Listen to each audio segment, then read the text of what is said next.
તો welcome back. થોડાક time પહેલાં આપણે વર્કઆઉટ સ્પ્લિટ ઉપર વિડીયો બનાવ્યો હતો.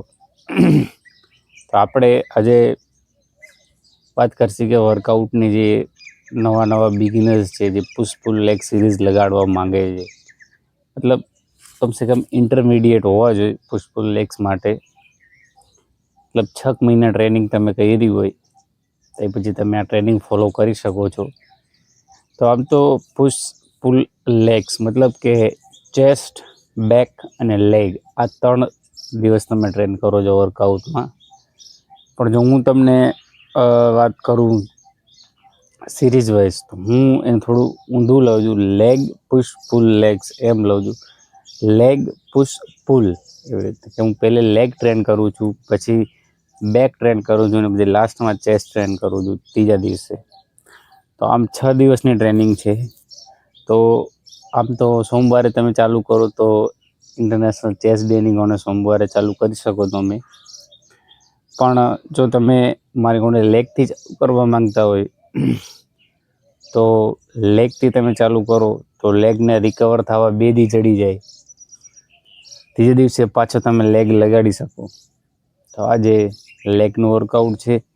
લેગ માટે સિમ્પલ છે. હું 5 મૂવમેન્ટ કરું છું. 2 છે, એક છે ક્વોટ્સ, એક છે હેમસ્ટ્રિંગ માટે, એક છે કાફ માટે અને એક છે આપણા જે બેક માટે. એમાં હિપ અને બેક 2 એંગેજ થઈ જાય. સો કુલ ટોટલ. અને એક છે લંજીસ, એક ઓલ ઓવર લાસ્ટ મૂવમેન્ટ છે, જેનાથી તમારા બેક અને જે કહેવાય હેમસ્ટ્રિંગ એ બંને ભેગું ટ્રેન થાય લેગના muscles. So let me show this my leg workout. And intermediate તમે હો તો ઘરે હો તો જાજુ ફ્રીક્વન્સીની જરૂર નથી હોતી. બસ સિમ્પલ 4 થી 5 મૂવમેન્ટમાં ઓલ લેગ્સ કવર થઈ જાય. So let's try for leg.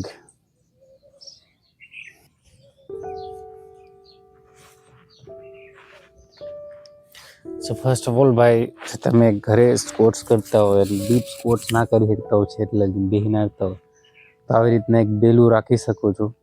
यहाँ पर તમે સ્કોટ્સ એવી જ રીતના કરી શકો છો. આ પણ એટલું જ ઇફેક્ટિવ છે. અને પ્લસ મારી પાસે બાર્બલ છે એ ટૂંકી છે, નકર બાર્બલ બેક સ્કોટ્સ તમે કરી શકો છો. ખંભા ઉપર કોઈ રીતે એમ નથી, એટલા માટે હું ફ્રન્ટ સ્કોટની ગણ જ કરું છું.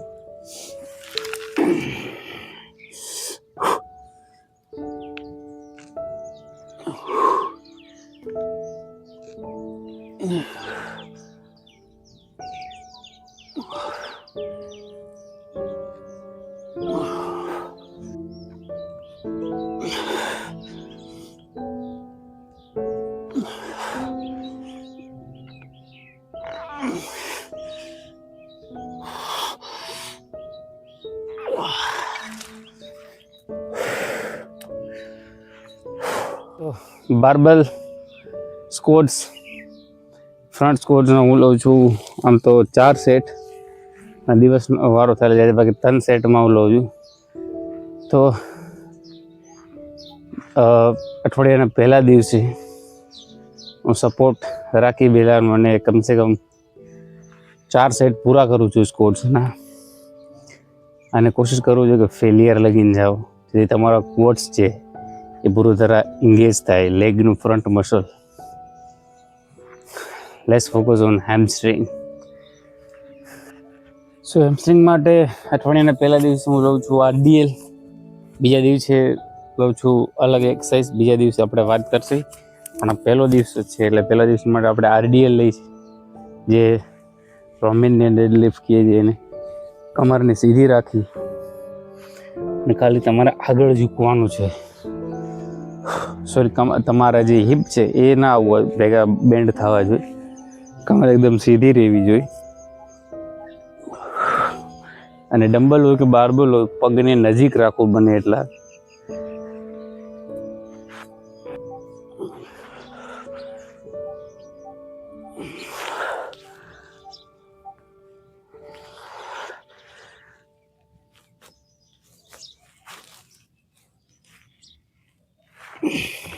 સો RDL એટલે કે રોમેનિયન ડેડલિફ્ટના પણ હું લઉં છું 4 સેટ.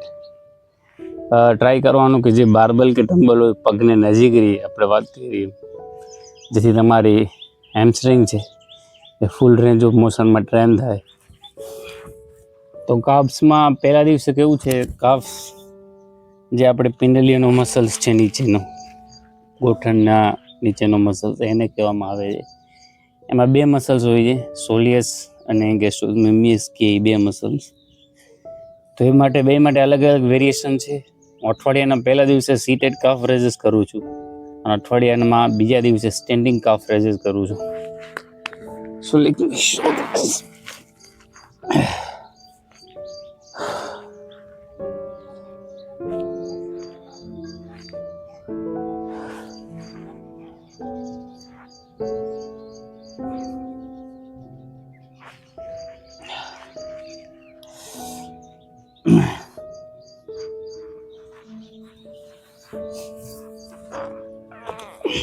સો કાફ રેઝિસમાં કેવું છે કે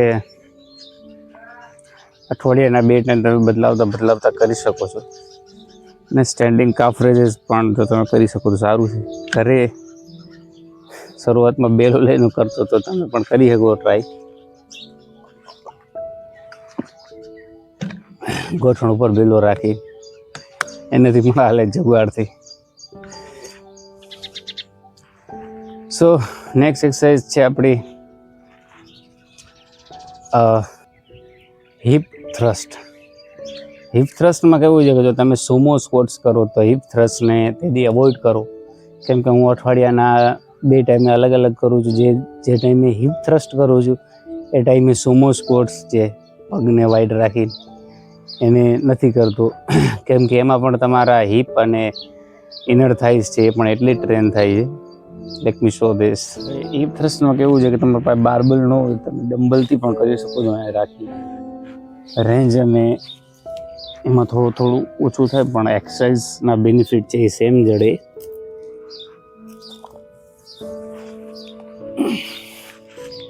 તો બાર્બલને કમર ઉપર રાખી લ્યો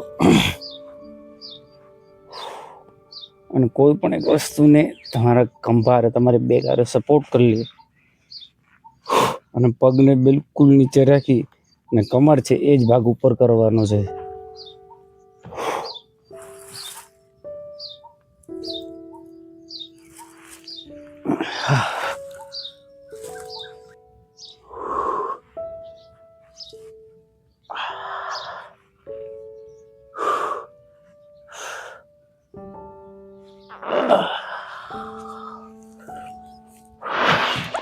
સો લાસ્ટ બટ નોટ લીસ્ટ, મતલબ આ તમે તમારામાં એનર્જી હોય તો તમે લંજીસ છેલ્લે લઈ શકો છો. લંજીસ છે એ ઓવરઓલ લેગ માટે જોરદાર એક્સરસાઇઝ છે. એનાથી ખાલી તમારા લેગની પણ સ્ટ્રેન્થ પણ બિલ્ડ થાય અને બહુ જોરદાર એક્સરસાઇઝ છે. લંજીસમાં પણ 2-3 વેરિએશન્સ છે. Let me show this for લંજીસ.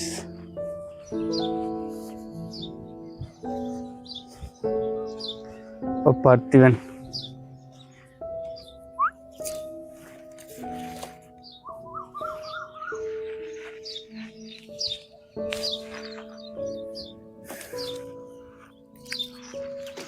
So single જે લંજીસ તમે સિંગલ ડમ્બલથી કરી શકો અને 2 ડમ્બલથી કરી શકો. સો પગને બહાર કાઢો અને એની માથે જો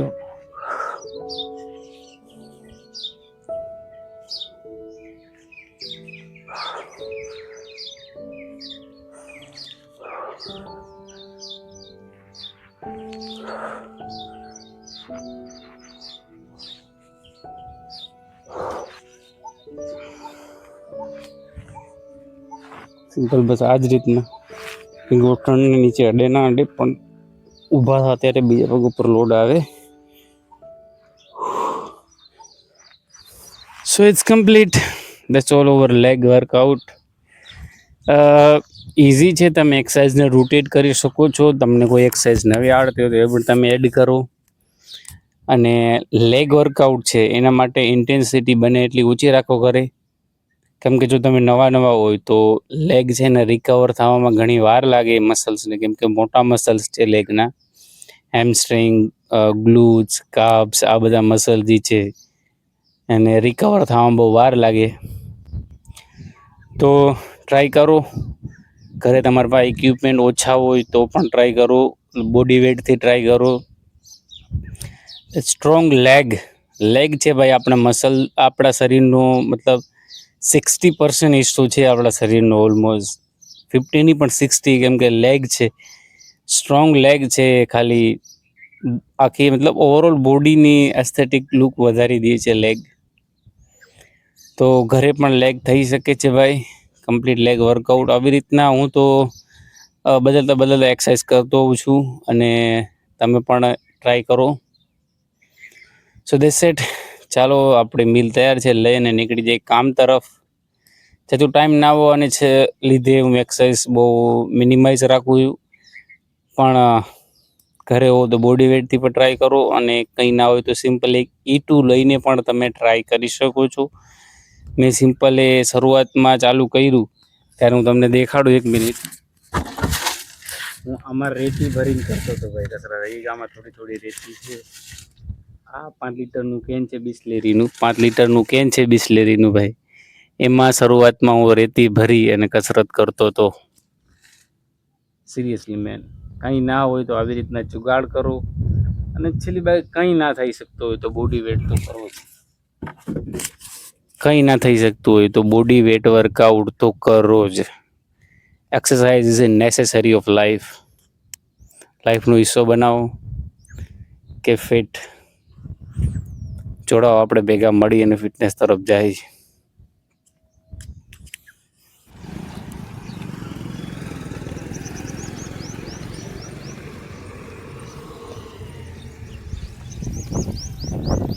ચાલો કામ હે, let's go for work man. મંગળવાર